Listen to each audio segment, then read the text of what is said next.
Here we have the socket wrench and sockets. It's a combination of an actual wrench that has, and usually in sets, has a lot of different fittings of different sizes. As you can see this one here, this is a set that has both standard and metric sizes. It has two sizes of wrenches in it.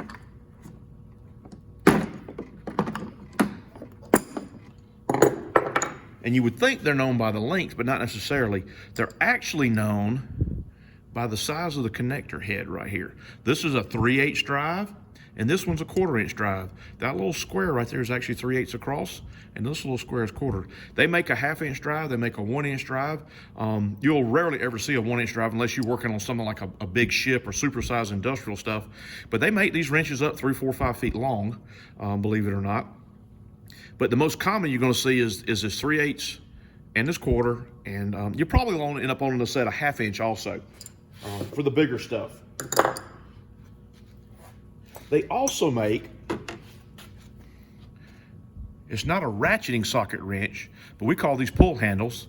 This one has a 1/2 inch head on the top of it, and it's just a swiveling head with a simple handle, and it allows you to put a whole lot more force on it. But you have to, every time you turn, you have to pick it up, move it, turn it again. So the advantage of these socket wrenches is they will turn. Hear the clicking? So it will release in one direction and catch in the other end. And these things make working with bolts and nuts way quicker. Now, many of them, if you'll notice, it has a little ball bearing there that's spring loaded, and the 3/8 end on this socket will just simply push on. Now they do make some, you'll see like this one has the word push written in it, and if I push that head, it helps the ball bearing fall out of the way, and you'll see the end poke out, and you'll see the ball bearing kind of slip out of the way. Just makes it easier to get on and off, and it actually locks it on a lot tighter when you have this tight. Sometimes there's just a little simple button, sometimes there's a release.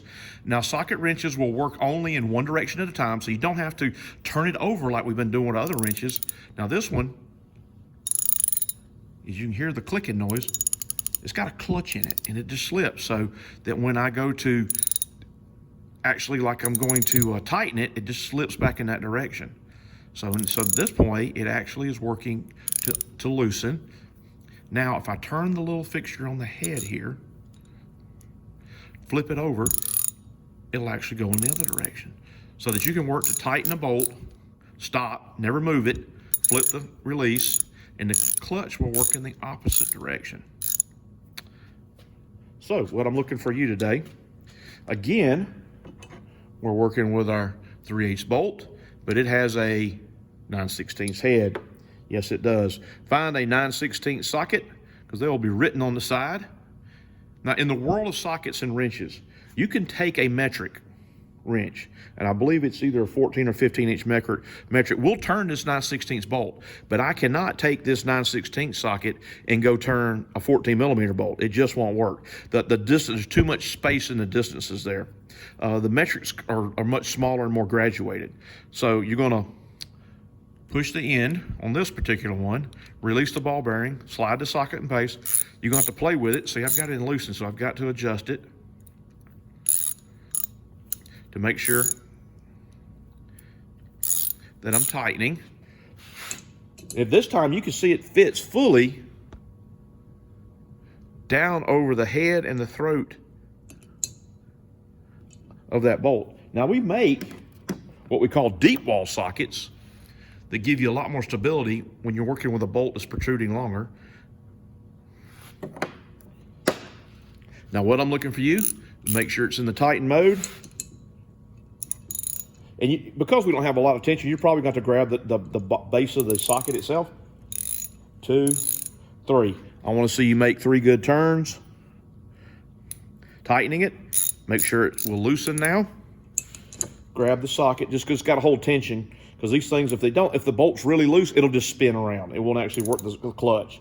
So 1, 2, 3. And then take the pieces back apart. So we have the ratchet and the sockets.